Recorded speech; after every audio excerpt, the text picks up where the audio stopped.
Hello, beautiful souls, and welcome to this episode of Soulwise with me, Semily Sherry. And in this episode, I'm addressing one of the questions that I get asked a lot, and that is, how can we make a difference? How can I, as one individual soul, one individual person, make a difference in the world? And a lot of what I share is about that, but this is looking at a particular aspect of how we can really open a space for change to happen. And of course, as always, it starts with us. So this episode is called Soulful Activism, the courage to feel it all. Stillness can feel unbearable. Facing what we're actually feeling or hearing in the moment feels like too much. But when we avoid it, we miss the truth waiting just beneath the surface, the pain, the sorrow, the fear of uncertainty. And yet, that's exactly where healing and soulful activism begins. So much of today's human suffering stems from our resistance to sitting with discomfort. You can see it everywhere, in the constant push toward the next high, the next achievement, the next distraction. It shows up in the rage and vicious backlash when someone's beliefs are questioned or contradicted. In 2016, these same questions were stirring in me, and I gave them voice in a poem inspired by Shakespeare's wonderful play, Hamlet. And this is my poem, To Be or Not to Be. In trying so hard not to be that which I wish to avoid, all I have known and felt as hurtful, painful, isolating, challenging, unloving, unpopular, I can deflect. I can forget to be, I can neglect to be all that I am. Was this Hamlet's perplexity? Do I live a life of not being rather than of being? That is a question.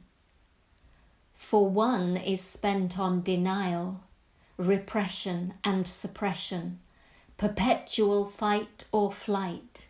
It is a reactive no, a living death. The other roots in acceptance, openness and feeling, continual ebb and flow.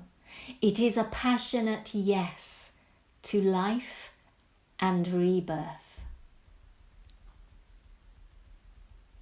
So let me take a brief, meaningful detour for a moment. I recently reshared a Facebook post from 2016 that feels just as relevant now as it did then, much like the poem I just read. Both were written 9 years ago, and here we are in 2025, a universal 9-year in numerology.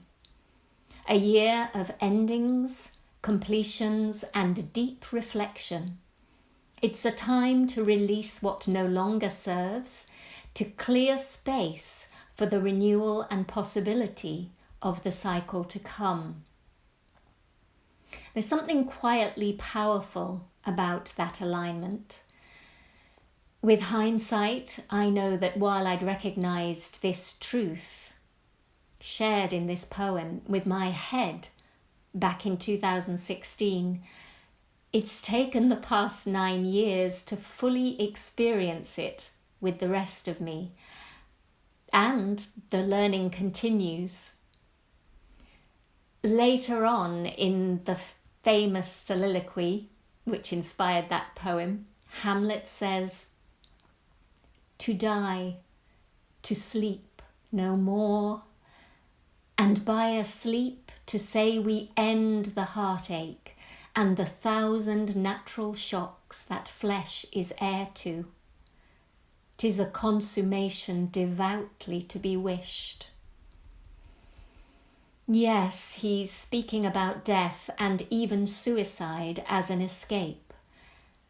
But there's another layer here that speaks just as powerfully to our own times, the seductive lure of sleep. Close your eyes to the injustice, the cruelty, the power-hungry destruction dressed up as progress or protection. Numb out, stay asleep. Don't wake your soul to the raw, painful, beautiful truth of life in all its multidimensional, interconnected depth. Because if you did truly wake up, you'd have to act. And that's exactly what this moment in history is asking of us. To move through the upheaval already unfolding, we need to stay flexible. We need to meet the unknown with openness. We need the courage to see differently, feel deeply, and live in a new way. That kind of shift only happens when we're fully embodied, grounded in our physical selves, and present to the full spectrum of feeling. This is what it means to be truly alive, to embrace both life and death as sacred aspects of the human journey. The more you practice staying present with your experience, physically, emotionally, mentally, spiritually, the more you tap into an inner steadiness, a quiet strength that doesn't waver, no matter what storms rage within or without. That's the peace you bring with you into every conversation, each encounter, all choice.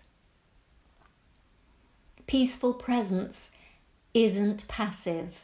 It's a quiet, steady force that ripples outward, disarming conflict, grounding chaos, and creating space for real change to take root. In a world wired for reaction and noise, just being present with calm awareness is a radical act. It's soulful activism. And again, a few years ago in my blog, I shared a simple exercise that you might find helpful to begin allowing yourself to be present to your feelings so that they can move through you and become emotions in motion, flowing through you and out, and therefore not holding the charge that triggers you in situations and encounters with other people. Remember, when you do this exercise, it's just the feeling that's healing. It's not about in the moment wanting to change it, wanting to stop it being there or ignore it, or what's the word I want to find? Kind of push it out.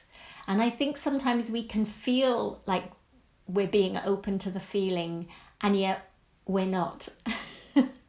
Sometimes you have to sit with it for a while that seems a long time, and you can peel back layers of the feeling that might go back over years of this lifetime and back into previous lifetimes too. So I hope that's helped you for now. As my reading for July said, it's kind of a bit of a crazy month again. And this ability to hold ourselves steady, to be able to deal with whatever arises in us in the moment, is becoming more and more vital, so that we can always respond instead of react. So, my dear and beautiful souls, keep shining, keep loving life, keep learning more about yourself. And so, together, we can bring a soulful sense of living, a soulful leadership to the world. Sending you always my love and blessings, and wishing you an enjoyable couple of weeks until I speak to you again. Goodbye for now.